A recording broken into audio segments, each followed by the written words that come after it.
Good morning, everyone. My name is Jonathan Lamarque, and today we will be going over the first part of translation.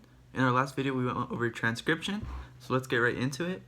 The first thing that we need to know is that DNA is turned into pre-mRNA in both eukaryotes and prokaryotes, but in prokaryotic cells, they can go straight from pre-RNA all the way into making an amino acid or a polypeptide chain.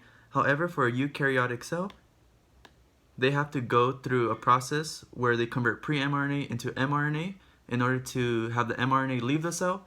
So there are three main components that actually occur.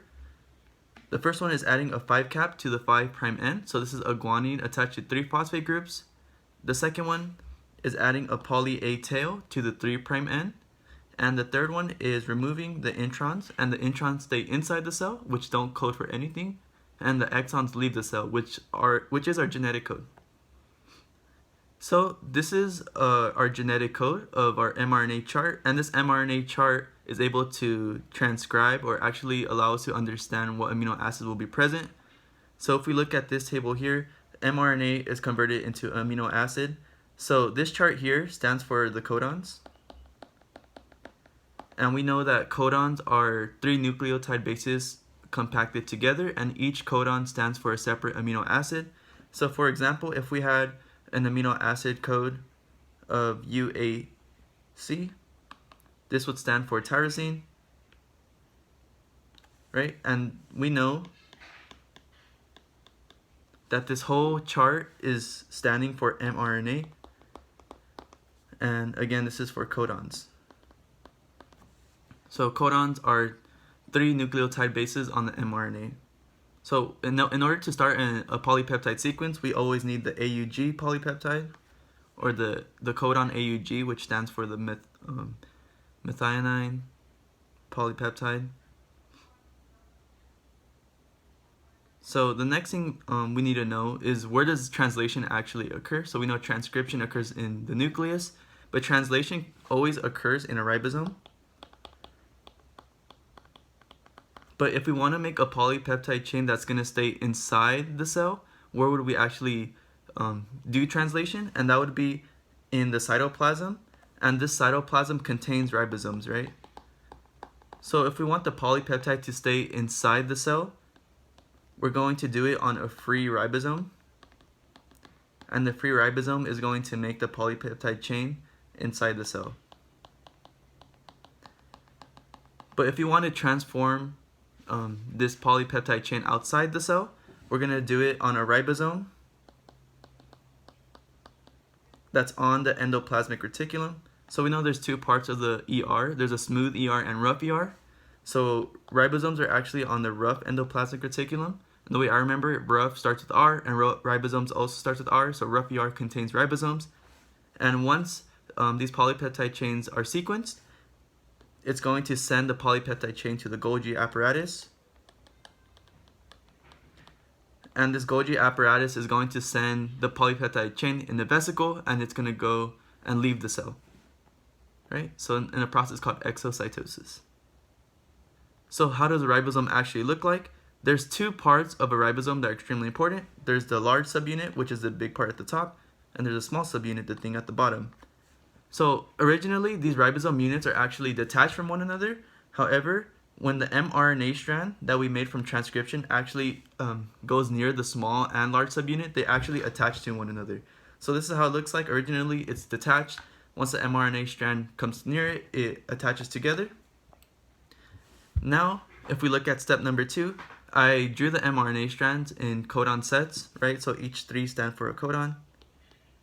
And once the mRNA is in there, a tRNA is able to enter the A site, right? So a ribosome contains 3 sites. There's an E site, a P site, and an A site. The A site is the first one, is the first site that a tRNA enters. Once it's there, it moves to the P site, and then it moves to the E site, which will then eventually leave the cell, or leave the ribosome. So if we look at step number 2, the tRNA first matches with the first codon set, and we see that in a tRNA, there's actually an anticodon, and there's an amino acid attached to it. And we learned in lecture how tRNAs are actually formed, but for this video, we're just going to go over the summary of it. So this anticodon is going to match perfectly with the first codon set as shown here. Now the next step that's going to happen, it's step number 3. This codon and anticodon. So this anticodon is going to move to the P site, and a new tRNA is going to enter the A site. Okay? So this one went over here, and then this new tRNA is going to enter right here. So over time, you keep on doing that. So the tRNA that's going to leave actually leaves here, and then the new tRNA enters here, and the polypeptide chain actually connects with each other through covalent bonding, as shown here. A good example is this example right here. So originally, they were all attached to the UAG tRNA. However, once a new tRNA enters, this bond here is broken, and this bond here is actually made. So this one enters here. Now this tRNA here is going to leave here and exit. So that's how the polypeptide chain grows. That's why in the P site there's a long line right here.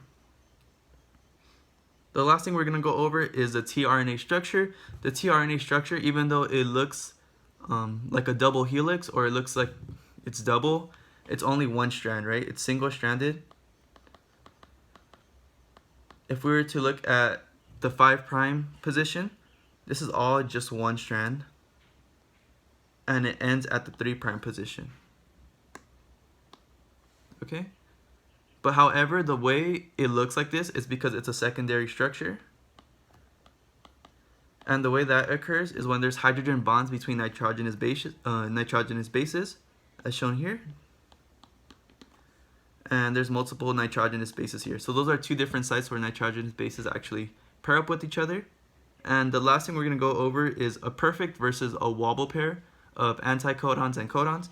So we learned that with codons, it's 3 nitrogenous bases put together, and the anticodon is the complement, or is something that is able to match perfectly with the codon. So for example, we see in this codon sheet that it's GCC, and the anticodon would just be the opposite of that, as shown here, CGG. So this is considered a perfect codon anticodon base pairing. So we're going to look at the difference between something that's an anticodon and codon perfect base pairing compared to something that's a wobble base pairing. So as shown here, UUC is the codon for it, and it's going to match perfectly with AAG. And if we look at our genetic code, or the codon sheet, so we look at the first, second, and third nitrogenous bases. So first we look here, 1, our second letter would be here, 2, and then 3 would be C. So if we just look here, we see that this codon sheet stands for the amino acid of phenylalanine. So now we look at a wobble base pairing and compare it. So if it was a perfect base pairing, UUU would look like this. The anticodon would look like this, and this would be considered perfect, right? However, in a wobble base pair, the third base doesn't match perfectly with each other. So this never happened in a DNA strand, but in tRNA, this is able to happen since it's only single-stranded, and it's not a big deal because if we look at the codon sheet, UUU also stands for phenylalanine, right? And our anticodon sheet, AAG and AAG, they're both the same, and they both stand for phenylalanine. So there's not a big major difference between the two, and the body is able to make less tRNA, and it's just more proficient, and it works a lot better if there's wobble base pairing. So that pretty much ends the video. Thank you guys so much for watching this video, and I hope you guys have a great day.